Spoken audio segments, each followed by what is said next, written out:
हुआ केतरा ई ॾींहं इहो चवंदी रही त आऊं इश्क में ॿियो भेरो फिलाप थी आहियां ऐं आऊं हर दफ़े दोस्तो विस्की जे ही ताज़े गुलाब जहिड़ी आथत मोकिलींदो हुयुसि। जी तव्हां ग़लति रेल में चढ़िया आहियो त अॻिएं स्टॉप ते लहण जी कोशिश करियो, छो त फ़ासिलो जेतिरो घणो हूंदो वापसि मोटणु ओतिरो ई महांगो हूंदो आहे।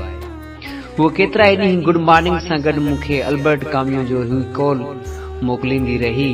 हिन ज़मीन जे ॻोल्हे ते रहंदड़ हर माण्हूअ खे मौत जी सज़ा मिलियल आहे ऐं आऊं चवंदो हुयुसि इश्क जी वंझोटी में मौत खे ॾारो ॾेई ज़िंदगी ॾांहुं मोटण वारो ई इश्क जो असल हीरो आहे। तोखे ईअं छो थो लॻे त छॾण वारा खटंदा आहिनि, उन्हनि जहिड़ो केर बि नाहे हाराईंदो। तूं ई न सोच जीअं वण जे मारजण ते कुहाड़ो पंहिंजे पाण खे कातिल भाईंदो आहे, हक़ीक़त में हू कुहाड़ो ऐं तूं बेकसूर आहियो।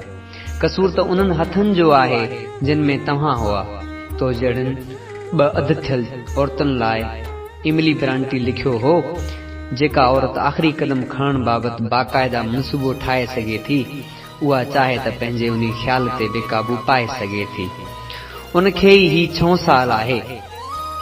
हूंदी हुई त साल ॾींहं वांगे हा ऐं वई त साॻिया साल सदियुनि में तब्दील थींदे महसूस कया अथमि।